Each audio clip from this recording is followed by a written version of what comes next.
ঝর্ণার সামনে যদিও আপনারা দেখতে পাচ্ছেন এখন ঝর্ণার পানি একদমই পড়ছে না। এটার একটি কারণ হতে পারে এটি আবহাওয়ার কারণে, এই সময় ঝর্ণার পানি না থাকারই কারণ। অবশ্যই এই বিষয়ে আমরা ইতিমধ্যে কিছু খবর পেয়েছি যে উপর থেকে কিছু বাদ দেওয়া হয়েছে, যার জন্য পানি এখনো পড়ছে না। তবে এখানে বেশ কিছু পানি আছে, একটু আমরা দেখছি।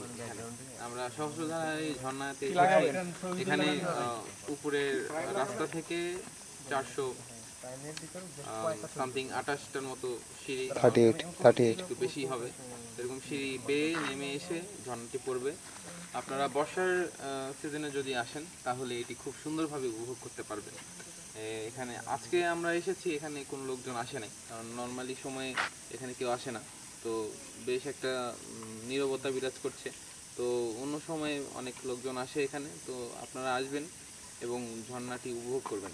এটি দারুণ একটি ঝর্ণা এবং আপনার মনকে পরিশীলিত করে তুলবে, এটি আশা করছি।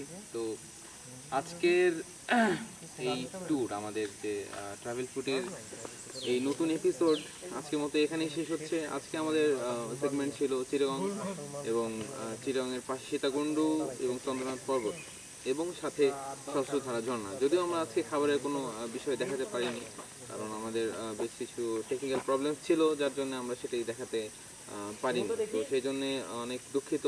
তো আপনাদের আশা করি যেটুকু দেখিয়েছি অনেক ভালো লেগেছে। আশা করি নেক্সট এপিসোডে আবার দেখা হবে। ততক্ষণ পর্যন্ত ভালো থাকুন, সুস্থ থাকুন এবং সুন্দরভাবে